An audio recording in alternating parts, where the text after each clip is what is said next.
Ito ang mga dapat natin aabangan sa The Seed of Love na wag natin papalampasin ang telesering malapit na magtapos katulad ng malapit na matatapos ang kasamaan ni Alexa.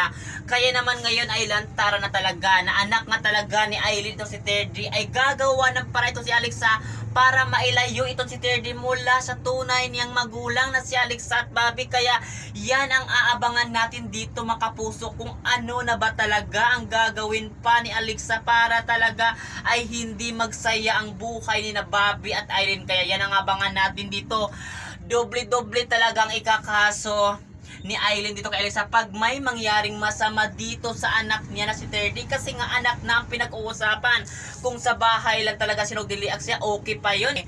Pero yung buhay ng kanyang anak ang masisira ng dahil sa kasamaan na ginawa ni Alexa, hindi yata mapapatawad itong si Alexa ni Aileen. Baka mapatay pa nga niya ito pag nahuli itong si Alexa. Kaya yan ang abangan natin dito mga kapuso, ang kinaabangan natin na teleserye, at ito ang The Seed of Love na wag natin papalampasin ang bawat episode ng teleseryeng ito.